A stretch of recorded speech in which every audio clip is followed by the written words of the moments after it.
As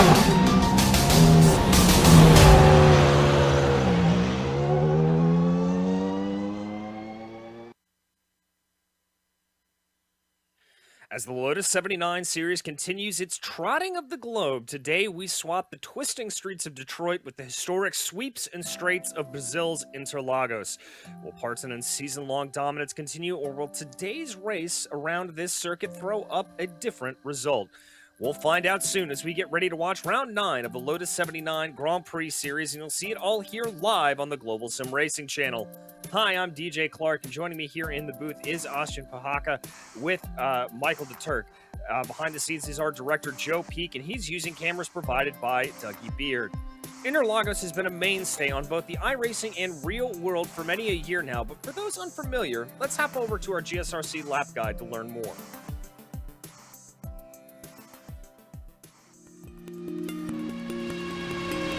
Welcome to Autodromo's Jose Carlos Pache. Most fans and drivers simply know this place as Interlagos. Starting life as an absolute behemoth of a circuit, this Brazilian track was eventually truncated to the version you see today. Having hosted Formula One for roughly 3 decades, it's become very well known on the international stage. But it has also held rounds in the World Endurance Championship, as well as frequently seen Brazilian stock cars, motorcycles, and even truck racing. There's little difference between its two layouts, which includes the GP course and the Moto course, which simply adds a chicane to the end of the lap. In both cases, it's a tale of 2 circuits. The run past the start-finish line and into the Senna S, followed by the blast towards the Descida do Lago, are very high-speed sections that come back-to-back. Drivers will need to focus on top end in order to attack or defend. Expect most passes to happen in those 2 corners. But from Ferradura until Junção, the track suddenly twists itself into a mess of hairpins and frustratingly technical turns. This can make car setup a real compromise, and for the latter part of the lap, an absolute pain when dealing with traffic. Pit exit is also a narrow affair, so it requires drivers to take care when trying to maximize their outlaps. On the upside, with this being a modern F1 track, there's paved runoff in abundance at many of the fast corners. The passion of the Brazilian fans always comes out in force at races, and it's no wonder with this picturesque track sandwiched right amongst the neighborhoods of Sao Paulo.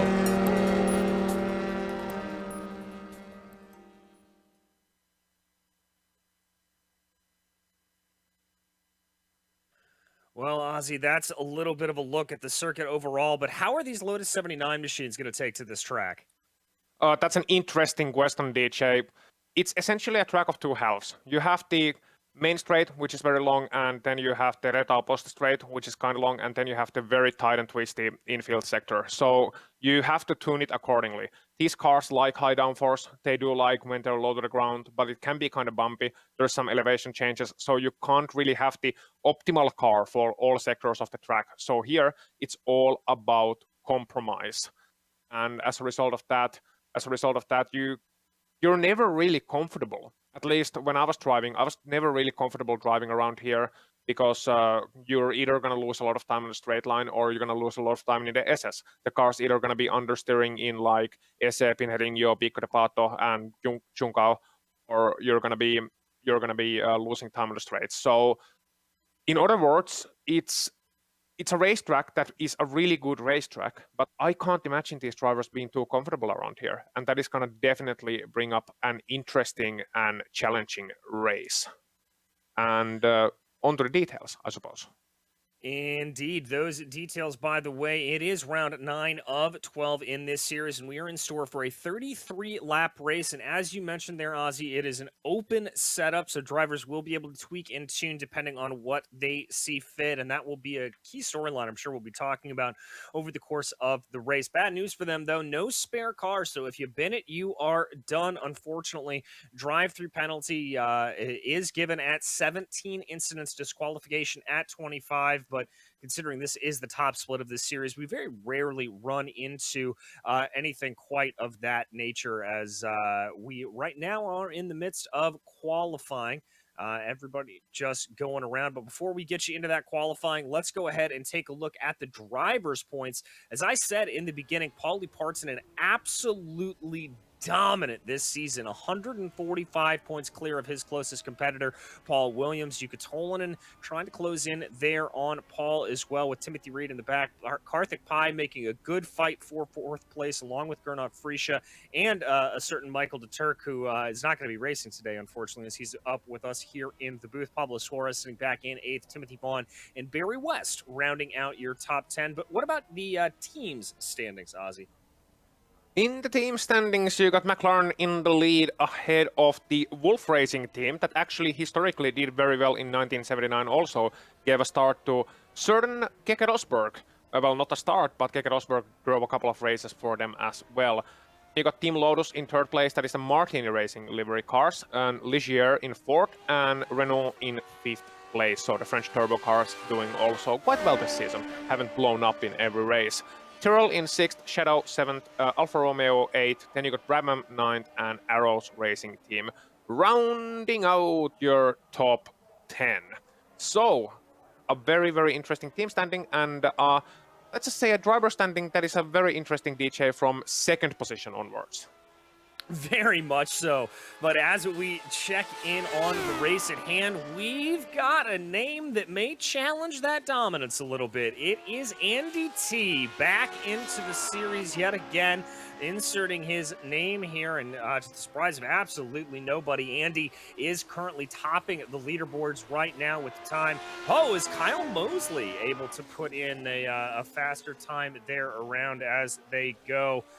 Excuse me, that is actually the wrong session. So we're going to have to go to some B-roll, but we're going to run you through GSRC Radio here. It is Andy T right now, Yuka Tolanen and Paulie Parson, and your top 3, Freckleton and Reed making up your top 5. And having Andy T back in this championship again, Michael, that's certainly going to change things up. But anything that you're going to be looking at from a driver's standpoint, we heard Ozzy talk about what this is like, but in terms of getting this car out for qualifying, how would you tweak and tune the car?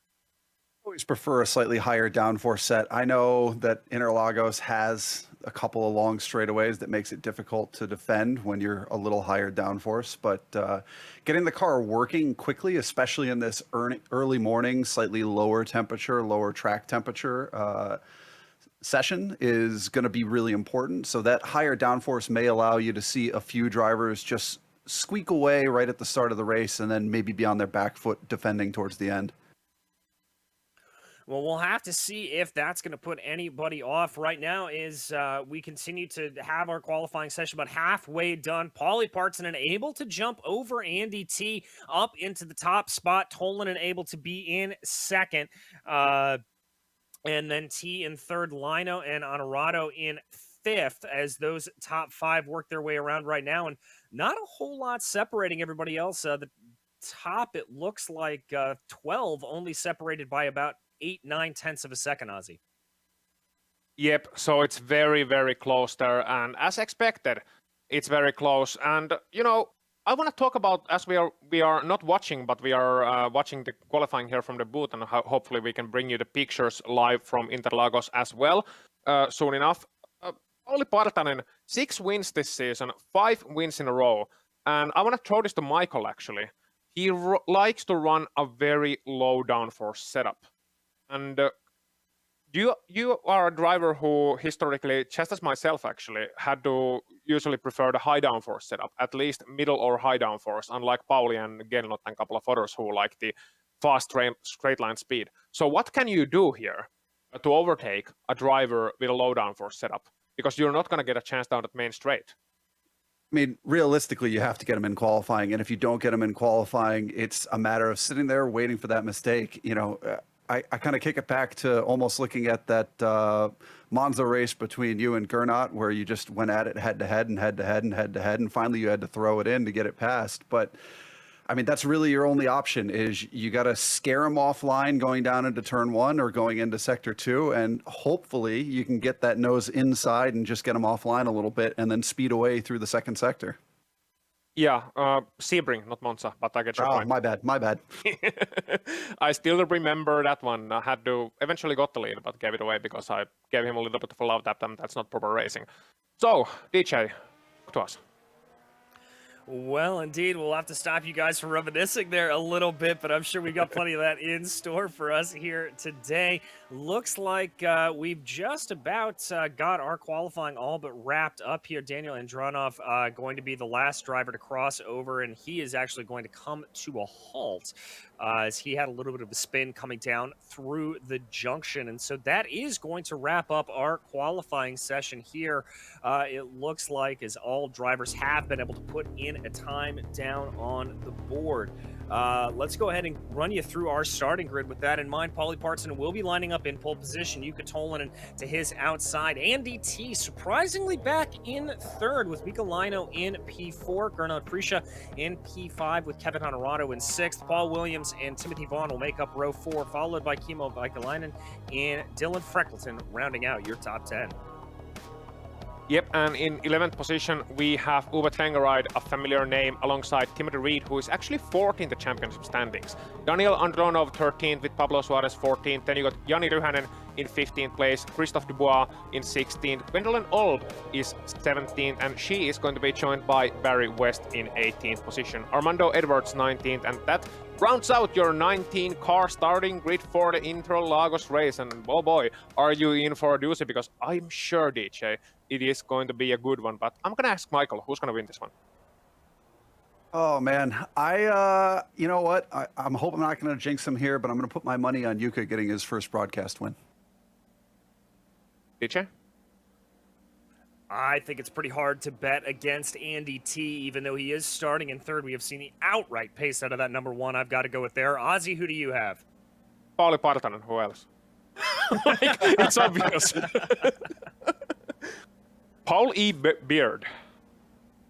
All right, going for that one is there. We see the number 14. That is Andronov as he is out on the grid, just waiting for everybody else to grid up around here. As we go taking a look at the great liveries in this field. Track temperature there at about 73 degrees Fahrenheit, 23 degrees Celsius. A little bit on the chilly side and a lot of wind there coming out of the south at about 14 miles an hour. So that may be a little bit of a talking point as that will break up some of the draft a little bit, help a little bit of the draft with some headwind and tailwind coming around here. Waiting here for these last couple of drivers to grid up. It looks like Partonen is on the grid, just waiting for Tolvanen and T here to grid up. And now we are just waiting for Andy before the lights turn on here at Interlagos. There is Andy T. Lights start to come up here as the engines start to harmonize. And there goes the green. We are racing at Interlagos. It is a good start there for Paulie Parson, and a couple of drivers getting bogged down a little bit in the back as everybody works their way around, going down now into the Senna S for the first time. That's going to be Andy T being aggressive on Jukka Tolvanen right from the drop of the green flag, but he's got to fall back a little bit. Oh, contact there in the back. I believe that may have been Ryan and Andronov. It looks like he's had a problem. He is the one that has spun around. Indeed, but the leaders are getting away rather well. A little bit of movement for 4th position. Oh, and that's very wide for one of the Lotus drivers. Gonna lose a position there. I believe that might have been Jukka Tolvanen who lost a position there and dropping down into 3rd place. And that's not what you want to do on the first lap. But of course, cold tires and drivers have to be mindful of those. So we're gonna have to get settled in here. And you can see on the infield sector how much they are actually catching up Paulie Partonen in the lead, because they have, I believe, higher downforce. We mentioned that before the start. Paulie likes to run low downforce, and here you can see the effects on the infield sector. And this is really crunch time. But Andy T in 2nd place right now, overtaking Jukka as a result of actually Jukka's mistake, DJ. Yes, he did, and crucially for Andy, that gap only about 6/7 of a second as they now get onto the long curving straightaway here, going through the Subidos dos boxes, and Paulie's starting to try to stretch his legs a little bit. Andy is going to be able to get a little hint of the draft, but I think he's got to be more worried about his rear view mirror, because here comes Jukka Tolvanen with a move to the outside, going down into the Senna S. Not that heavy a defense there for Andy T, and he's going to be able to rebuff anything behind him. Looks like relatively single file, a little bit of side-by-side there in the back of the field, running in the mid-pack, but Partonen starting to stretch his legs. The battle's certainly on, though, for P2.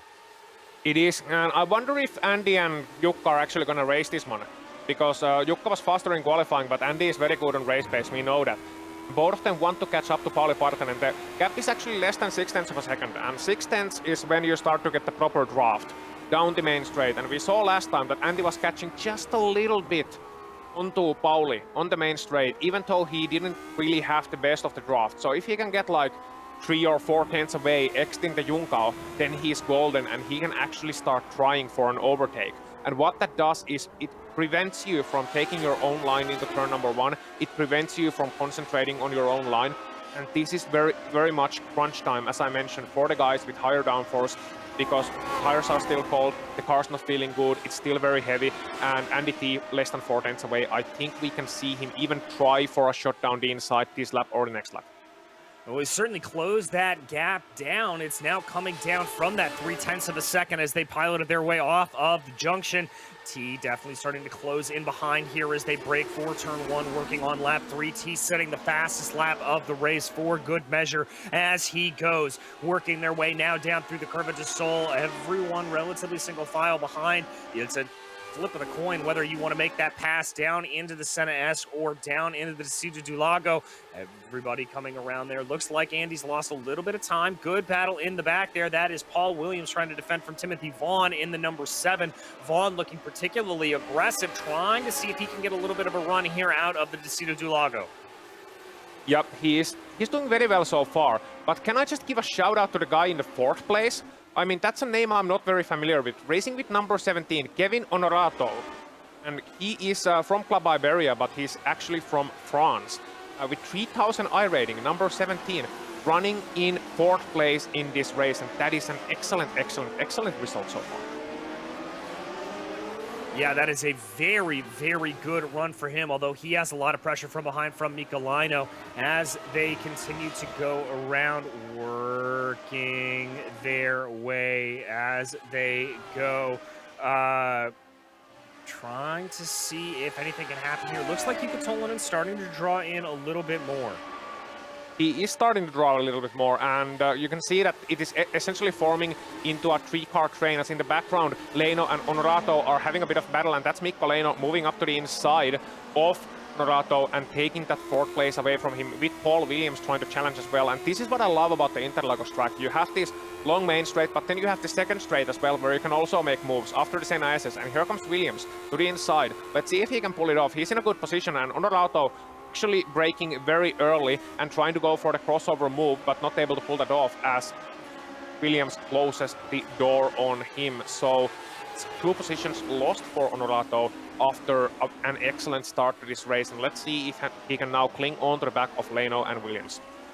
Well, speaking of clinging on to the back, look at Andy T through that twisting middle section, able to cut the gap down to Paulie Parson into under 0.2 of a second, even having a look there, going down to the Bico de Pato and getting it done. That is Andy T doing what Andy T does best, moving himself up into the lead, and now it's time to see what speed that number 3 machine can have. We talked about the trimmed out downforce in that car. We watch on board with Yuka Tolonen as this battle continues to play itself out in front of us.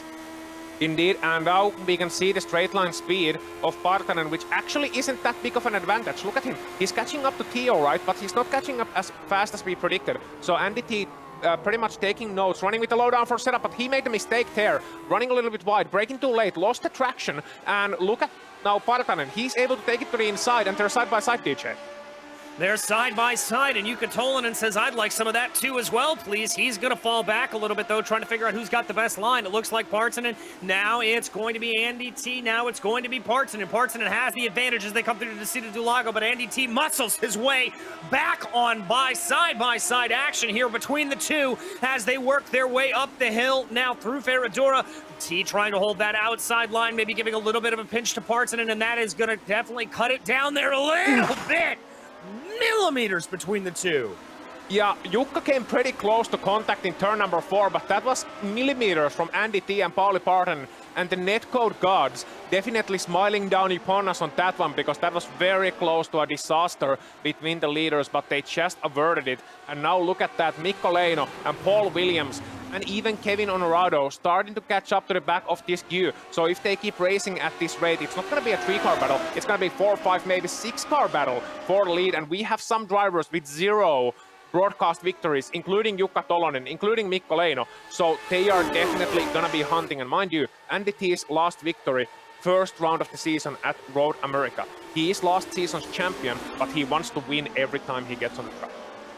Yes, he does, and he's got a pretty good record of doing just that. Now, let's see what Paulie Parson can do as they come off. T immediately going defensive, going down to that inside line, defending it there, trying to break the draft a little bit. That's going to scupper any chance that Paulie Parson has of being able to go back to that.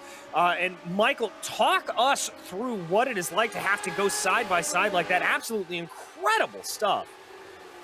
I mean, as Ozzy said, you give a little bow to the netcode gods there, but it's so hard to run the car out and stay side by side that many corners, either without contact or without really losing touch with the guy in front of you. You know, you want to open the wheel up and you want to push him wide and make sure he doesn't get the best run through the next corner. But at the same time, you're trying to just make sure you don't take damage and stay in the hunt. And as we saw, those front wings were millimeters away from the rear of each other, both Yuka on Paulie and then Paulie on Andy. And to get through that close with no damage and still be running a couple of tenths off of each other is just so impressive to watch. Yeah, it certainly is, and it goes to show you just the skill that exists in the top levels of this Lotus 79 series.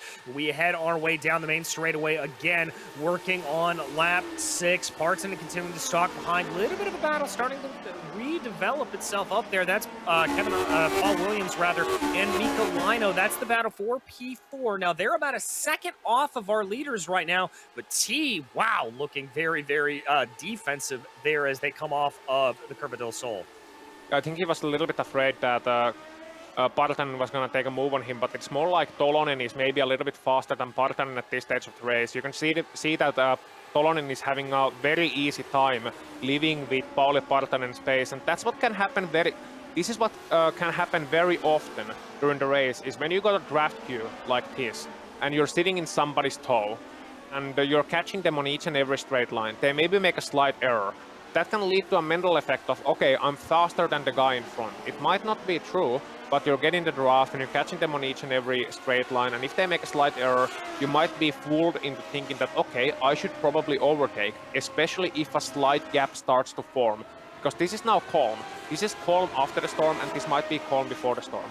So right now, if I put on the radio with Jukka Tolonen, I would say, look, hold your position. I know you want that second place. I know you want to beat Paulie very bad. I know you want that first broadcast win, but you're not going to get it if you start fighting for a second right now.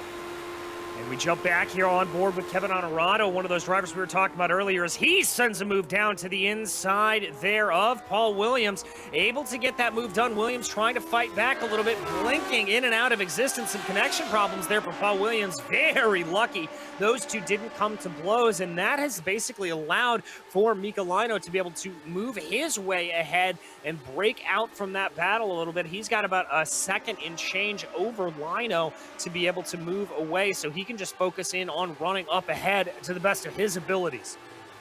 Yep, and what you have there is a very brave move from Kevin Honorado, because he was sending it all the way down to the inside. And that is very difficult to do because the corner is kind of banked. You like to run the inside line, but it also throws you off balance so easily if you brake so late. And you saw a little bit of a wiggle from Honorado there, and he did a very good job of essentially doing what on the oval side would be called a slide job on Paul Williams. That's very brave, and he also pulled it off very well for somebody who is less rated than a lot of the drivers around him. So definitely showing potential is this man from France. And once again, in top 5, it's an excellent result. It's a very fantastic result for him, and we hope he keeps coming back because he is putting on some good moves here. But speaking of good moves, Jukka Tolonen again tucked up behind Paulie Parson in that gap, only about 0.2 of a second as they come on in here through the Senna S once again. Waiting to see here if Tolenen's going to be able to launch an attack, but it looks like he lost a little bit of speed. Side by side here in the back, this is Ove Trangrade and Timothy Reed as they duke it out coming out of the Curva del Sol. They do, and they're still side by side, and this is an excellent battle. Look at that. Defending both lines is Trengeride, and he's having a challenge from Dubois to the inside. Let's see if Dubois can pull it off. I think he got a worse exit, but still the shorter line, and so they're still side by side, and that's Timothy Reed just watching behind them. I'm sure he would like to be in the top 10, but he is not, and that's Dubois 10 sliding a little bit wide. Reed having his opportunity to the inside. Let's see if he can absolutely send it to the next corner. He can.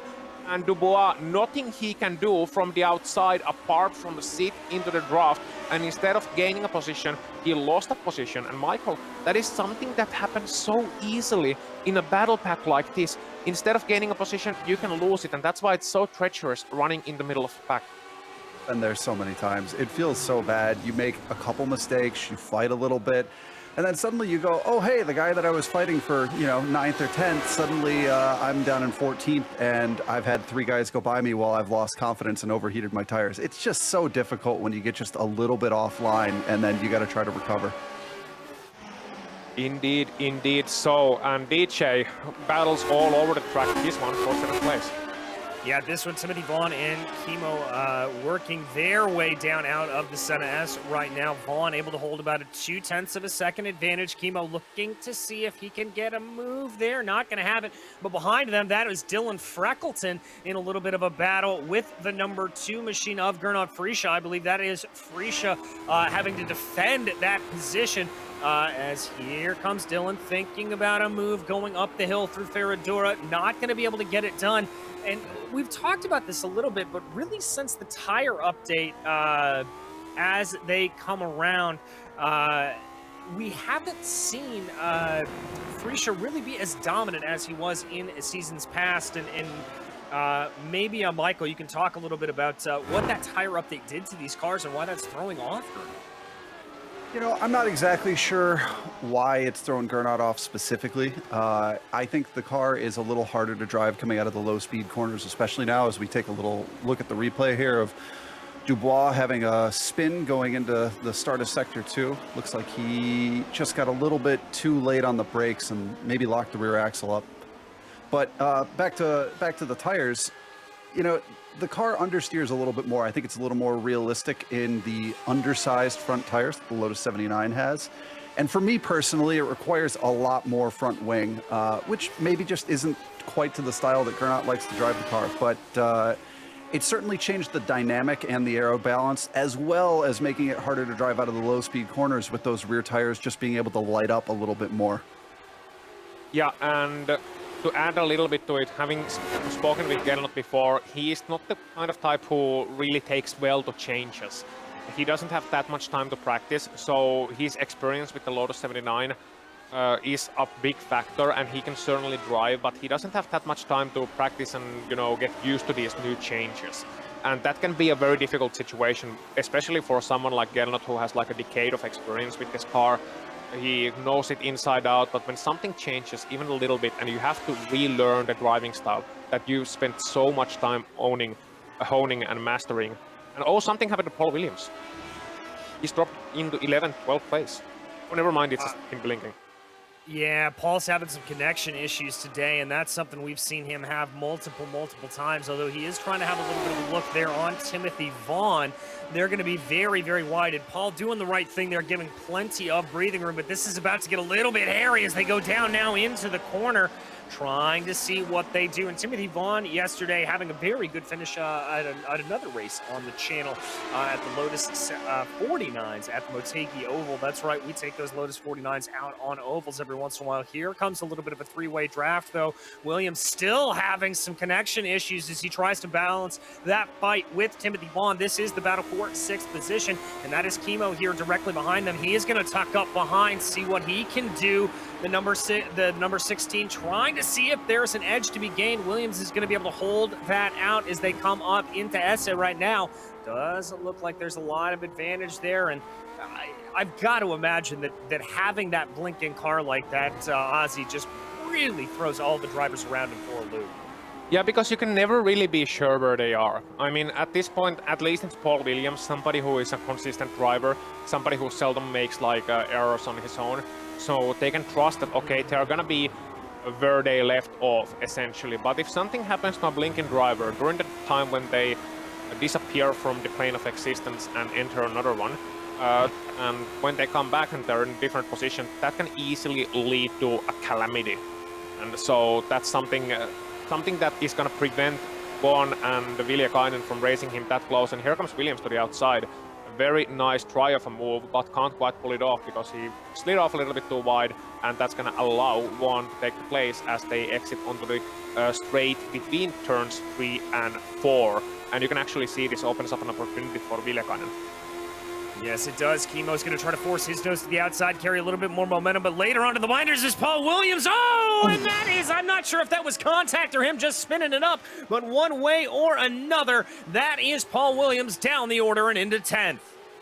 So, yeah, and that's a very curious situation. I think what happened there, we are taking a look at the replay here, and I'll talk you through it. So Paul Williams had to go from offensive to defensive, and you can see that Villiakainen had an excellent opportunity to try for an overtake around the outside. This forced Paul Williams' hand in the braking zone. He braked himself out, and the driver in front, Von, just braked at the normal point. And Von was really lucky that Williams didn't actually have proper contact with the rear wheel. There was a slight bit of contact, but that could have very easily taken both of them out instead of just Paul Williams. So getting a little anxious on the braking zone, and that can happen so easily, Michael, when you're side by side for a position. Because what people don't usually understand if they haven't raced this car is that you don't brake as late as possible.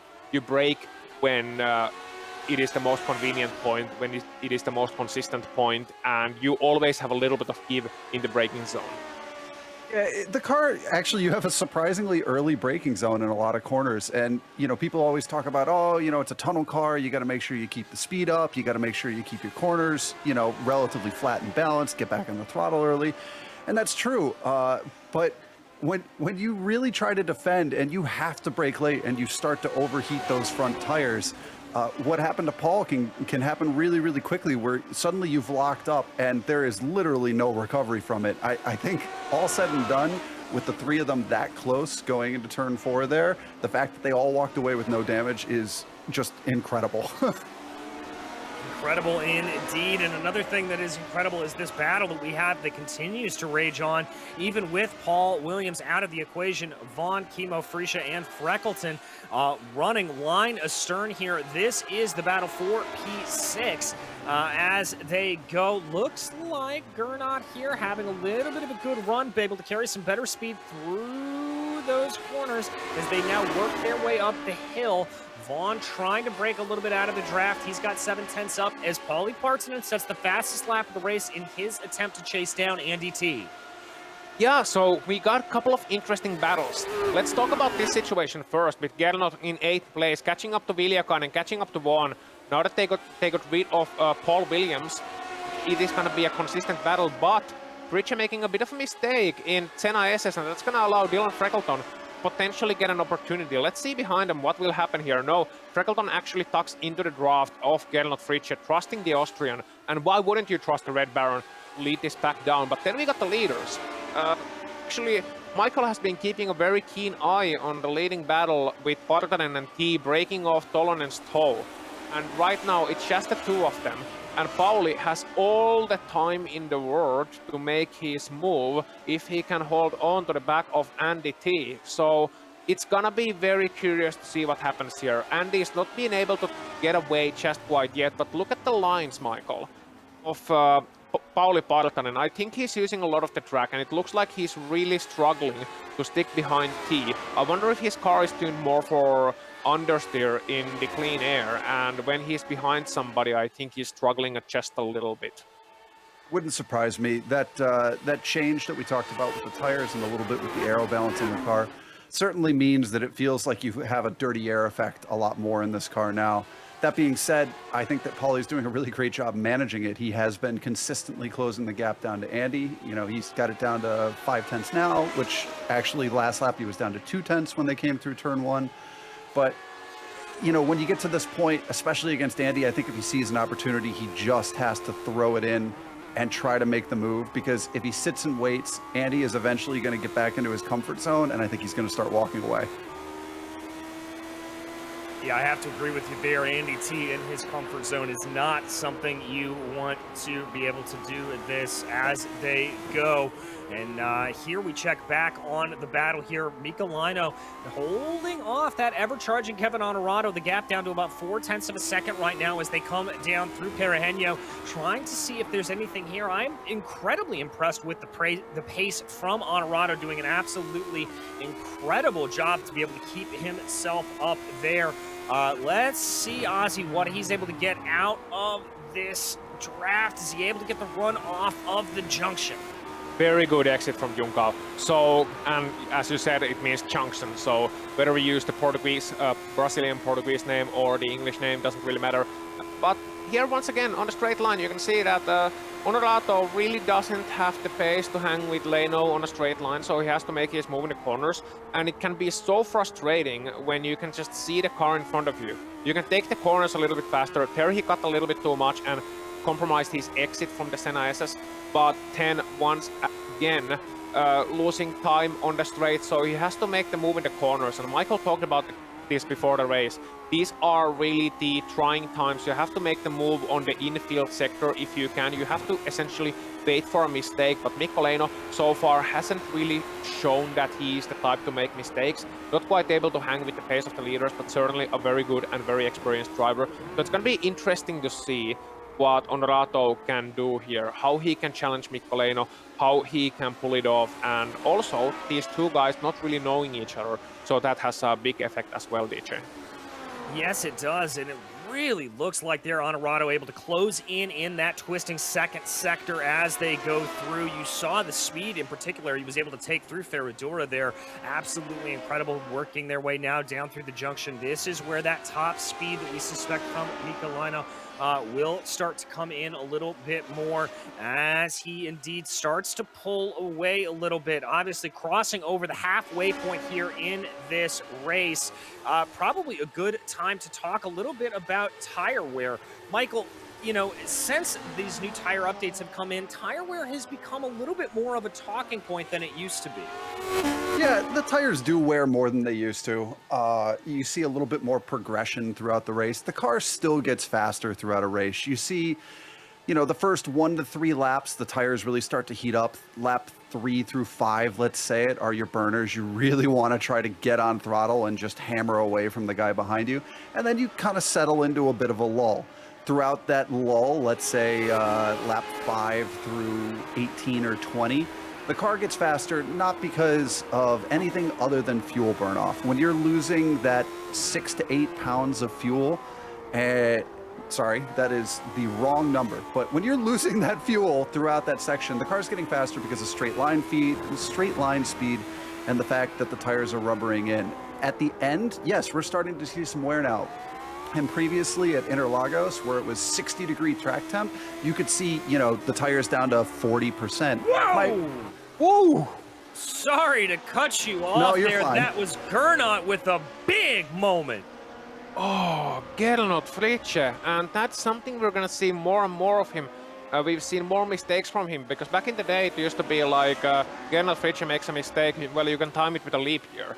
Now it seems to happen more and more often. Let's see what happened there, because they're coming to Juncao. That fast left-hander that is almost flat out, it can be treacherous. He enters it from a wide line, and the driver in front of him actually makes a mistake. Gernot takes avoiding action, runs over those huge bumps, and just cannot turn it to the junction, and then ends up on that anti-banked piece of grass that slope downhill, and it's gonna cause even more understeer. And as a result of that, he is now under attack from Jani Ryhänen, one of the Raccoon Racing drivers. And I believe, I mean, there is no way, Michael, that Gernot survived that without any floorboard damage. So I think those wings have to be a little bit bent up, even if you can't see it on the screen. Let's go to that later, actually, because Barry West is challenging here, DJ.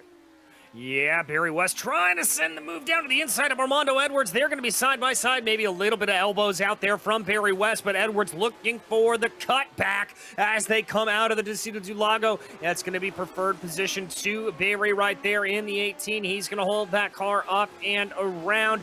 Going down now, Barry able to hold on to that position. He is up 2 on the day, so a good run there for him. Indeed, a very good run, and positions swapped around couple of good battles around the track, but I want to go back to Michael briefly on the damage on this car and how it has an effect for those people who are maybe not familiar with floorboards and Venturi tunnels and all the rest of it. As Ozzy said, this car's a tunnel car, so basically the underside is shaped like a reverse wing. And when you go off track, even the slightest bit of off track in this car, you can end up with a slight bend or ding in the underside, and that'll change the aero balance of the car tremendously. Suddenly it's harder in the braking zones, it's harder to get traction out, the high speed is terrible, it doesn't feel like it has the same balance, and you really try to compensate that with your anti-roll bars. But it can be a nightmare, especially mid-race, when you get that damage and it just harms your confidence in the car for the entire rest of the race. Yeah, so if we get nerdy a little bit, and I'm sorry. I'm into this. Yeah. So sorry, DJ, we are gonna get nerdy a little bit here. So what it essentially does is you have this inverted wing underneath the car and Venturi tunnels, and what they do is create a suction effect underneath the car, a low pressure area that creates a suction effect, and it does accomplishes the same thing as wings do, which is pushing the car down. That's why you have wings in the car. You create downforce, which is pushing the car down, and as a result of that, you get more grip. But the good thing about ground effect, doing this with ground effect instead of wings, is that what ground effects don't add is additional drag. Wings add drag. They increase the frontal area, as we see Kevin Terr making a bit of a mistake, getting passed by Mikko Leino, and probably running out of that downforce. So when you have the suction, the car's pulled onto the track, it's very low down to the ground, and you have a lot of grip that you can use as a result of that. So that's why ground effects, as in 2022 Formula 1, are a big effect, and they are a big breakthrough in terms of grip. So you can see also the downside of that, which is, I'm going to throw this to Michael briefly, then we'll get back to DJ, so we can actually continue with the race. When you lose that suction, for example, if you run over a bump, or if your floorboard gets damaged, or you run over a high curb, the effect can be pretty drastic, especially if you're already on the edge of the grip. Yeah, it's why in a lot of cases you tend to hear people complain when they just start to try this car and they're brand new to it, that it feels like it has snap oversteer. It's really easy to spill the downforce off the car, and suddenly the rear end is in front of you, and you go, how did that happen? And you have to maintain, kind of as we talked about earlier, that really even braking and steady throttle control, especially through the high-speed corners, to maintain that chassis balance and make sure you don't lose that downforce. You do indeed, and thank you for that, gentlemen. I always love getting into the technical side of this car. It's one of the reasons why I love to ride it as much as I do and drive it as much as I do. But we check back in on the lead where Andy T starting to put his foot down a little bit more and pulling away from Paulie Parson, and he's got about a 0.7 of a second advantage. That's about the biggest gap that we've seen over the course of this race for these leaders, Ozzy. Yeah, but it's been pretty consistent between half a second and 0.7, and occasionally even 0.8. You can see the last couple of laps where it's been pretty much back and forth. Paulie losing 1/10, gaining 2, losing 1, gaining 1, losing 3 over the course of last lap, probably running wide in one corner, maybe getting too close and the understeer affecting him. So it's been pretty consistent so far. And when you have two drivers that are so evenly matched over the course of the race, that have an evenly matched setup, have a pretty evenly matched car, it's going to come down to consistency, and it's going to come down to the lack of mistakes. Now, at least Andy, I know back in the day, he was known for making a mistake every now and then. He was known for essentially running off the track and occasionally getting a little bit over aggressive, but right now he's able to hold it pretty well together. He's last season's champion for a reason. He's a very, very fast driver and hasn't really shown signs of slowing down with age either. And Paulie is right now struggling a little bit behind him. But then again, you have to wonder how eager Paulie is to get the position, because we know he has like a 200-point lead in the championship. He's pretty much not clinching, but at least coming very close to clinching the championship with a podium here. So I wonder if he's just content running second behind Andy, not making too many mistakes. And then if he ends up grabbing the lead and grabbing the win as a byproduct of that, then it's all the better. But I think right now the leaders are playing a bit of a game of cat and mouse, a bit of a game of watching each other and looking at each other and happy with the status quo. We'll get back to you when there's like 3 or 2 laps to go. We will indeed. And just getting some words from our statisticians that it's actually anything higher than 14th for Paulie will be a championship clenching run for the number 3 machine. So clearly on track right now to be able to clench the championship here today at Interlagos. And that is a very, very impressive run this early in the season. Remember, we are on round 9. There's still a couple of rounds left to go. Very, very impressive. Yeah, reminding me of Michael Schumacher in 2002 or 2004. 2002, Michael Schumacher, who was very, very dominant in the championship, only that Paulie hasn't really received any gifted victories from his teammates this season. So looking very good for Paulie, one of the more dominant seasons we have seen in recent memory. And Paulie has been a good driver, but his dominance really came out of nowhere this year, where he's just been able to pull it together. And he himself, interestingly, says, Michael, that he is not the fastest driver in this series. Despite having 6 wins out of the 8 races this season, 5 in a row, he says he's not the fastest driver. And I actually agree on some level. He's not the fastest driver when it comes to like empty track, when it comes to pure driving skill. What he can do is that he can run his laps consistently. He's a very, very prominent and proficient engineer when it comes to setting up the car. And it's just his consistency combined with his very good pace means that those drivers who can be occasionally faster on tracks like Interlagos, on a couple of the circuits, are just not able to match him over the course of the season. And I will go as far as to say that that was also the receipt of Gernot Fritzsche's many championships. Not to take anything away from him, just saying. Yeah, I think there's a number of factors at play. I think Paulie has gotten significantly faster over the past 2 or 3 seasons. You watch him sometimes, and for me, when I think of our stacked peak field, Marco Kela is one of the fastest guys out there, and Paulie has beaten him on raw pace a number of times. I think Paulie is extremely consistent, and I think that his practice has really paid off a lot lately. I know he's put a lot of time into it over the past couple of seasons, and I think that, as you said, that practice leads to consistency, and that consistency leads to what we would call pace at the end of the day. And those couple of things combined, along with, I'm sure he's going to thank his pedals, has really led to him leading this championship. Yeah, doing very well. As DJ, we seem to have a bit of a disagreement for the ownership of the 7th position. We do indeed. That is Dylan Freckleton starting to come in on the back of Kimmo Valkainen here as they come down. Freckleton looking very, very aggressive going down into SA, trying to see what he can gain as they go through the corner. Looking like he lost a little bit of time there going through Perehenio, but now as they go back their way through the ducks, Bill, contact between the two, and that is Kimmo around. Oh no.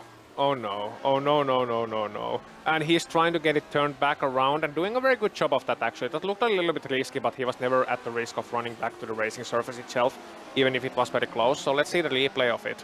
You have Freckleton and Viljakainen here in a bit of battle. Viljakainen ahead, holding on to his position. Now Freckleton is gonna just send it to the next corner. And yeah, just in the middle of the corner, but also something weird happening to Viljakainen on the exit of that one. I wonder what. I wonder if he missed a gear or something, but it looked to me, Michael.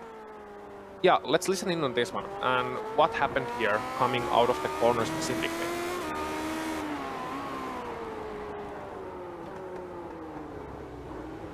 Yeah, he was just slow exiting the corner for whatever reason, it looked like he was losing completely the traction in the rear end, Michael. Now, yeah, I'm at a bit of a loss of words. It was a weird one. It was one of those like kind of slow, lazy spins, and it started to look like it started to happen as you had Freckleton getting back on throttle, and the two of them just kind of met in the middle. Yeah, he got tapped by Dylan, but he was already sideways at that point. Yeah, so essentially what Freckleton's tap did was finish what he started himself, and that can happen so easily when you break into the slow corners. And here we have another battle, DJ. We're just not getting rid of these battles on the screen, do we? No, we are not. This one between Ove Trangrade and Paul Williams. Williams trying to close in on the number 12. And I think there's a little bit of a stack up starting to happen here. Trangrade having Williams, Frisha, and Reed all within about a second and a half within one another as they go. Williams still suffering from those blinking problems there as they see going down into the corner now. Trangrade trying to hold off. Looks like he's going to be able to hold out that 0.5 of a second advantage over Williams right now, but Williams hoping to get the benefit of the draft as they go down the Retro Aposta. They are, and very, very great scene here with Uwe Trangrade ahead of Paul Williams, ahead of Gernot Fritsch. A lot of experience in that picture alone. It's a little bit of a sad sight to see Gernot battling for the 9th place or 48th place, but it's what we have here, and he's still pulling off great performances. And I must say it's very impressive how he recovered from that mistake, which wasn't even a mistake of his own doing. He just had to avoid a slower car in front, but he's just able to get his head down, not get too bothered, being ice cold. You know, he's been so cold throughout his history as a racing driver, DJ, that I might as well start calling him Gernot Fritsch. Oh, I like that. I like that, and I may be stealing that. That is fantastic. Yeah, Gernot just ice in his veins as the battle for the lead has started to erupt here a little bit. Andy T being chased down by Paulie Parson, and Parson starting to push a little bit there. It is there you can see those gaps coming down consistently over the course of the last 5 laps. Yeah, and this is now pressure cooker for Andy T, because it's such a difficult situation when you're pulling all the stops, when you're just trying to, you know, keep it consistent in the lead. And behind you, you can see in the mirrors, objects in the mirror may be larger, may be closer than they appear. And in this case, Paulie Parson very much getting bigger and bigger in those mirrors. Look at them using all of the track on the inside. A couple of seasons ago, you couldn't have even dreamed of doing that. You know, just running so far to the inside, because you had to take care of the bodywork. But I think both of these drivers know that they have to now use all of the track and then some. Paulie struggling a little bit with his grip out of the slow corners. I wonder if that's down to his rear wheels. Maybe getting a little bit more worn out than those of Andy T. Mind you, Michael, we saw a lot of battling with these guys early on in the race, running too wide, getting pretty close to each other, and this is the time when the rear wheels are really starting to wear out.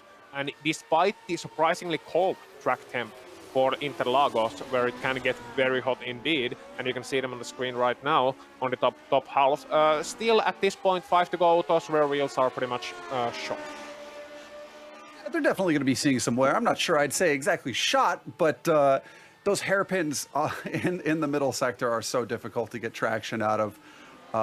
You know, you're really just going to burn up the rear tires trying to get in and out of them. As we said before, it's such a difficult thing. As we see Kevin trying to make a move on Mikko there.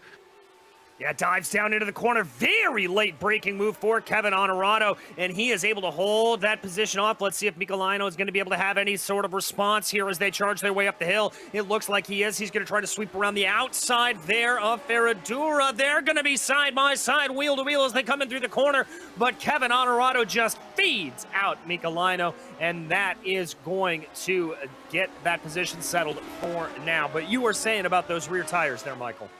No, I think this is a prime example. As you get into the middle section of the track, you know, you're just trying to get all the traction you can coming through those hairpins. Kevin gets just a little micro slide coming out there, and as he comes down the hill, you know, he tries to run the wheel out and get as much traction as he can going through junction back onto the pit straight. It's so difficult to do that with this car because you've just got so much understeer and so much oversteer on a track like this where you're trying to play that balance between low downforce and high downforce. Yeah, that's sorry to interrupt here. Just a bit of a comment there. That's one of the most difficult things here. You get essentially understeer heading into the corner, then you get oversteer at the end of the braking zone and back to the understeer. And you can see there exactly what that means for Mikko Leino. You saw a prime example of that actually. He was understeering, braking a little bit too late into the corner, then in the middle of the corner, like turning in to the apex. He got a bit loose in the apex of the corner. You can see it here, and then just trying to get it turned in, but sliding too much. Just, you know, when you turn in, when you turn into the corner, the rear wheel's just giving out because you don't have the downforce anymore. You're going so slow that you don't have the downforce. You're relying on the mechanical grip. That can often be very, very deceiving indeed. It can turn into oversteer situation. And then he just lost a bit of ground, but still having a good battle between those guys, as we are also having for the lead here, DJ. Look how close Paulie is getting. Yeah, Paulie knows that there are only 3 laps to go at the line, and he is pushing, coming on like a train with a full head of steam here. He is going to tuck up behind in the draft. The gap coming down from 0.3 of a second, working its way down as they're about ready to cross at the start-finish line. Andy T looking in his rear view mirrors. Is Paulie going to have a little bit of a look going down through the Senna S? It doesn't look like it. Later apex there for Andy T. Able to hold off Paulie for now, but I've got to think Paulie is sizing him up as we've got another side-by-side. This is Lino and Honorado. That is going to be, wow! Whoa, so what a genius move from Kevin. He moved to the, when Mikko moved to block his line, he took to the inside, which was free, and almost pulled that off, running very wide indeed. That was excellent from the number 17 driver. Still Mikko Leino able to prevail from that one. And look at him just holding desperately to the inside line. But Kevin so good on the brakes, round the outside, and they touch. Ah, why did they touch there? That was so good, DJ. So good. It was such fantastic action, and I've got to say, as they went down into that corner, there was definitely a little bit of a pucker from my end as I was worried about it. As there you see that crossover that you talked about, Ozzy. Absolutely brilliant stuff there. Last late thinking maneuver from Honorado, able to get the run off of the corner, and we're going to continue to watch this. And I've unfortunately got to say, at first glance, I think Honorado pinched down Mikko just a little bit. Let's see. So, are they side by side entering the corner? Yes, they are. He has his line, and I don't know. That's a racing incident. I mean, he's on the outside. He's entitled to believe that the driver on the inside is going to hold on to his line. At the same time, he took a little bit of space away. I think Mikko was expecting Honorado to open up the corner a little bit more, running to the exit curb, which Honorado didn't do. But he's within his rights to do that. He's within his right to compromise the exit of the driver on the inside line. So I think that's a racing deal where both the driver just expecting something different from the other driver. I think Honorado was expecting, Mikko to more actively look at the positioning of his car, whereas Mikko was expecting him to be a little bit more to the outside, and as a result, you have an exit. So I don't think there is anything that any steward would do about that. A racing deal and lessons learned to the next one. Yeah, I have to agree with you there on further inspection, but we've got to keep our eyes here on this battle between Dylan Freckleton, Ove Trangarade, and Gernot Frisha as they come out there of the Descida do Lago. Oh, Gernot having a little bit of a look on the outside there of Ove Trangarade, trying to see if there's anything to be had. He's going to try to keep up that outside move around the outside of Esse. That's not exactly going to work out for him. He's going to have to slot back into line. It forces him to take a big wide apex there through Paragenio, costing Gernot a little bit of time, and they've got to be careful. That's Paul Williams and Timothy Reed that they're bringing into this battle.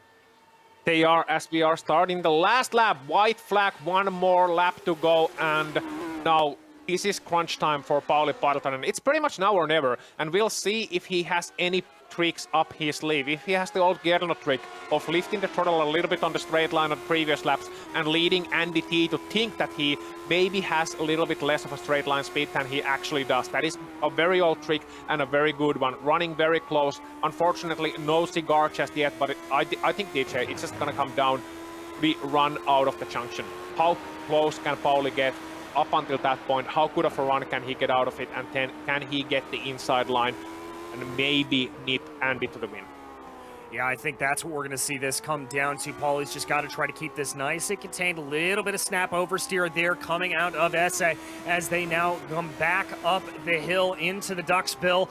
Looking like he's losing a little bit of time. The gap at about 0.6 of a second as they now work their way through this sweeping left-hander. Looks like Paulie's losing out a little bit here. That's not what he wants to see. Andy T is going to have to get the good run off of the junction. Here they go. 0.6 of a second. I think that's enough breathing room for the number one to safely come to the checkered flag. And indeed, it does look that way as the gap coming down from under 0.7 of a second. But that's going to be enough of a gap for Andy T to take victory on his return to the series. Paulie Parson able to take second, and with it, the championship.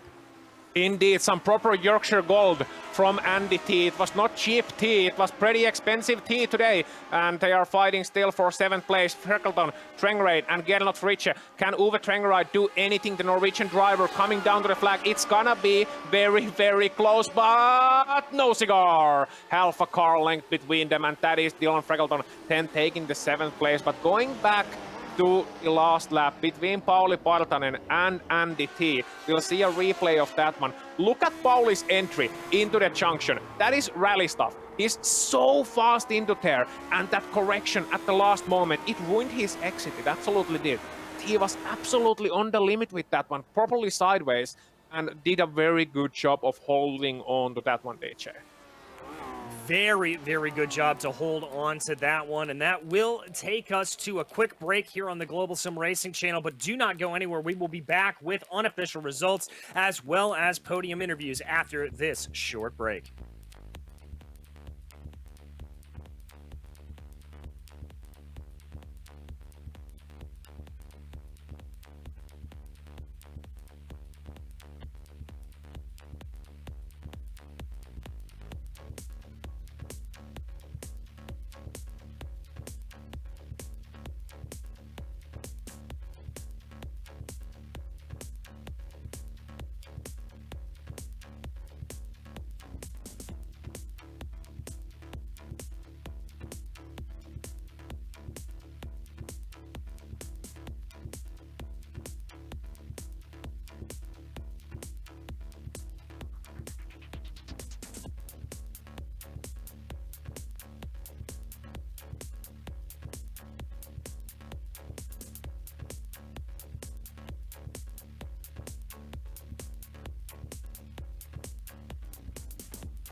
Welcome back to Interlagos. You just witnessed a fantastic battle up and down the field as it was Andy T able to take victory from Paulie Parson there on a very, very close run to the line. Yucatolan rounds out your podium here today with Mika Lino and Timothy Vaughn in your top 5. A commendable drive from Kevin Honorato. One of the first times we've seen him in the series. The number 17 driver up into 6th place. That'll be a nice healthy boon to his I rating. Dylan Freckleton was 17th in a very close battle with Ove Trangrate, Gernot Fritsche, and Paul Williams, who round out your top 10.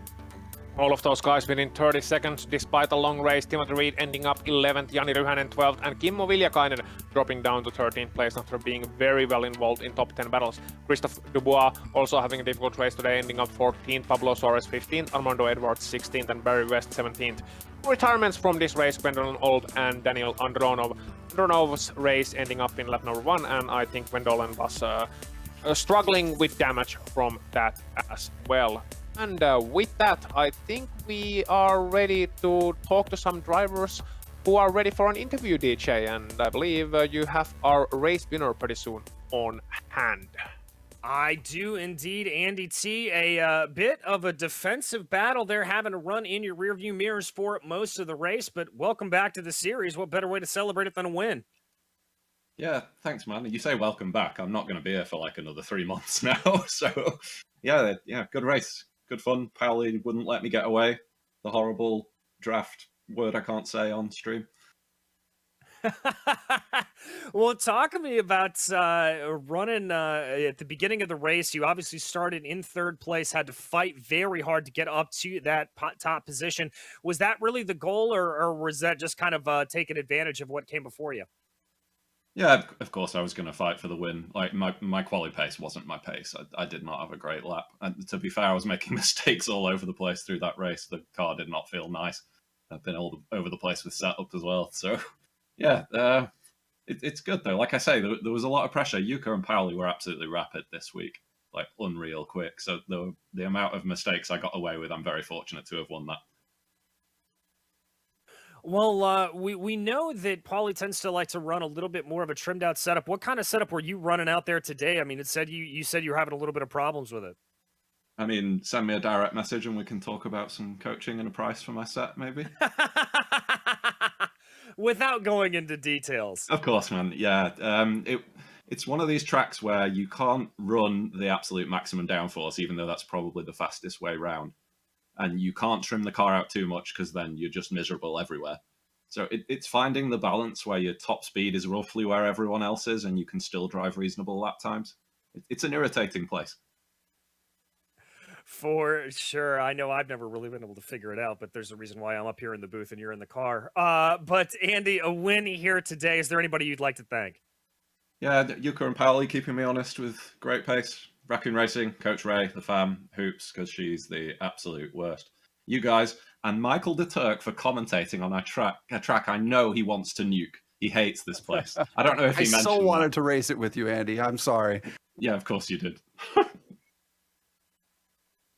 Well, thank you so much. That was your victor here today, Andy Teague. Andy, congratulations again.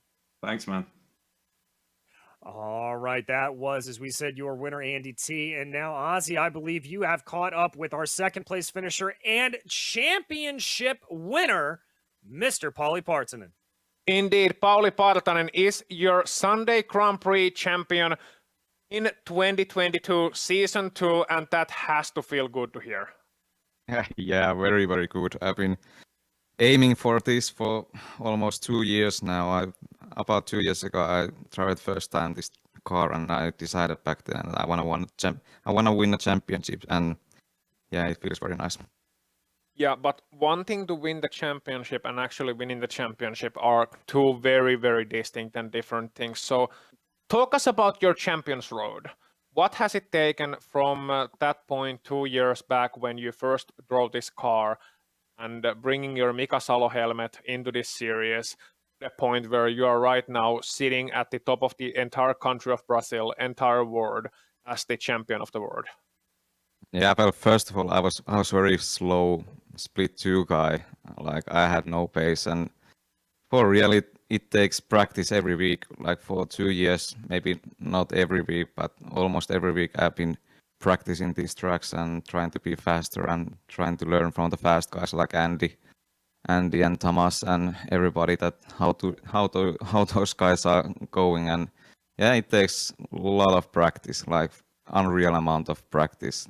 Yeah, and it feels good now, but there's been some moments in 2 years that I almost wanted to give up because it was so hard to beat these guys up front. But yeah, lot of yeah. So a lot of practice and a lot of that. Going into the next question, I think it's been a bit of a surprise, not only to yourself, and actually not only to everybody else, but also to yourself, how this season has gone.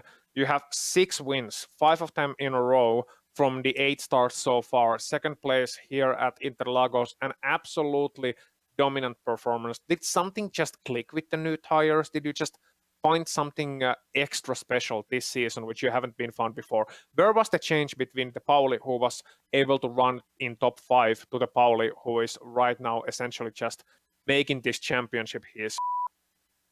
Yeah, I try to be smoother and smoother every season, and like I haven't done really mistakes this season. That's the key.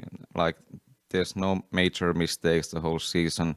At Monza I was killed, but other than that, it was very, very clean season. And I think I have only one overtake the whole season, so this been quite from ball to win season for me. So these races like this are very fun. I can race with Andy, and just don't do mistakes. That's the thing. Okay, so one more question here before we let you go. Actually, just gonna end it Formula One way. I'm not sure how much you like it, but I'm gonna do it anyway. Otetaan vielä suomeksi terveiset kaikille kotimaisille katsojille. Meillä on suomalainen mestari ollut viimeksi 2020 season 4, kun Oskari Rinne voitti mestaruuden. Nyt Paulie Partanen liittyy tuohon listaan, missä on monia muitakin kotimaan kansalaisia. Niin millainen fiilis? Ketä haluat kiittää näin päin pois? No tosi hieno fiilis. Vaimolle iso kiitokset, se on katsonut jokaisen kisan ja aina ollut tuolla jeesaamassa meikäläistä. Mulla on joskus auto tai kesken kisa mennyt pedaalikin rikki ja se on käynyt ne korjaamassa. Eli mulla on huoltojoukko kunnossa ja kiitos tosi paljon Jukalle. Jukka on jeesannut mua ihan hirveän paljon tässä niin kuin setuppien kanssa viimeisien vuosien aikana. Ja täytyy antaa kiitosta Michaelille. Tosi paljon tehnyt koko sarja eteen. Saanut pysymään tämän mielenkiintoisena alusta loppuun asti. Ja Karjalaisen Timolle myöskin iso kiitokset. Jelpannut myöskin meikäläistä aika paljon. Ja myöskin kaikille, jotka on ollut tosi nopeita niin kuin vuosien aikana, niin siinä on ollut aina joku sellainen, että on ollut tähtäimässä, että pitäisi olla nopeampi. Niin kiitos näille kaikille, jotka on vuosien aikana ajanut. Kiitos.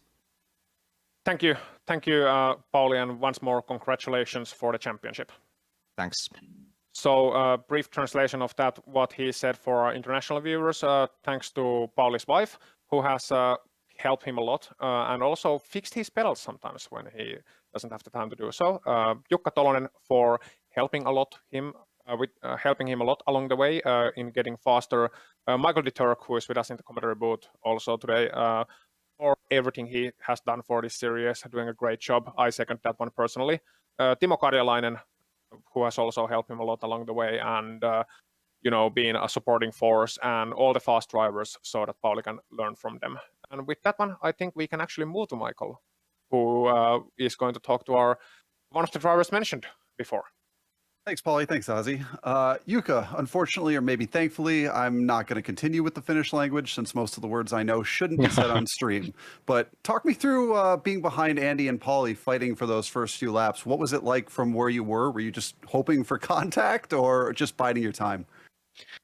Well, firstly, I was trying to keep in my mind that there is still the team's championship and the drivers' championship second position. I could get if I get good points as I don't have enough weeks yet done. So I really didn't want to crash. I was eager to challenge both Paulie and Andy, but I tried to be bit careful there, and well, in the fourth corner on first lap I was really surprised. I don't know if it was the wind or something, but the braking point should have been really early there, so I went wide and lost the position. But yeah, and I knew that my setup was faster in the beginning of the race, so I kind of knew that the only chance was to get the top spot in the early phases and then just try to keep it, but that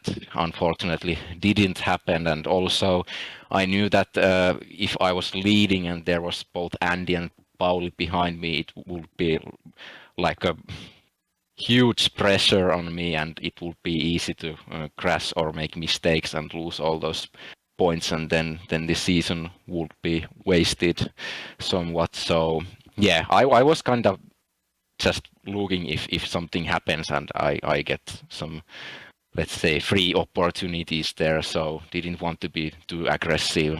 And in the end, the car was just feeling too sketchy. I knew it already based on the earlier races this week that Paulie is super fast in the end of the race, and I start to struggle, so I just wanted to keep a safe margin to the guys behind and stay somewhat close, that if they collide so in the front, so then I could still be in the game. But yeah, it was reasonable driving, I guess.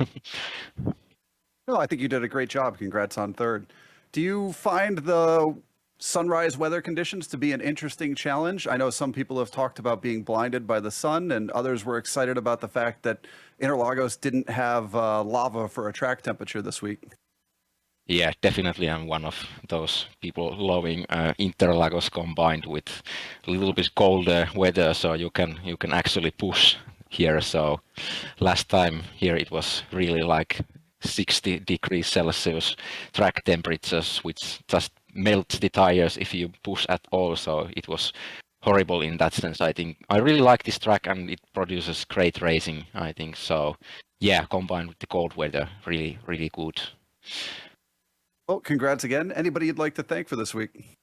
Well, congratulations, Paulie, of course, for winning the championship. Dude is just incredibly fast. I have no tools to match his pace. Like Paulie said, we have been doing close collaboration with Paulie, and I have all his telemetry and laps, and he's helping me with driving, and we are doing the setups.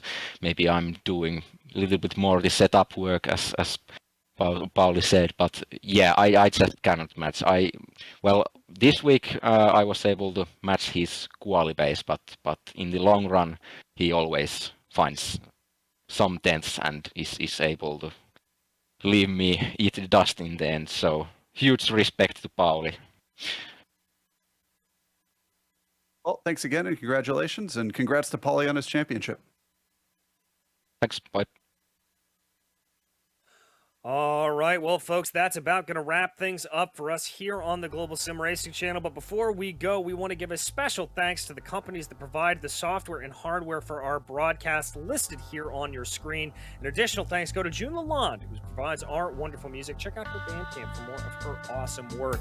Thank you so much to the team today, Ozzy, Michael, Joe, and Dougie. You can find out more about GSRC at globalsimracingchannel.com or through our social media listed on your screen.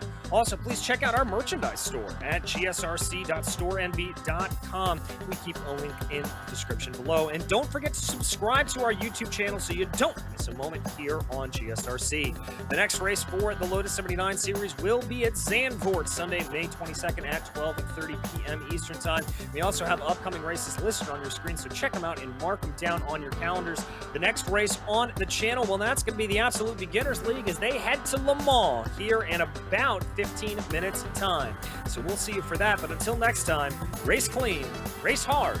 We'll see you on the track.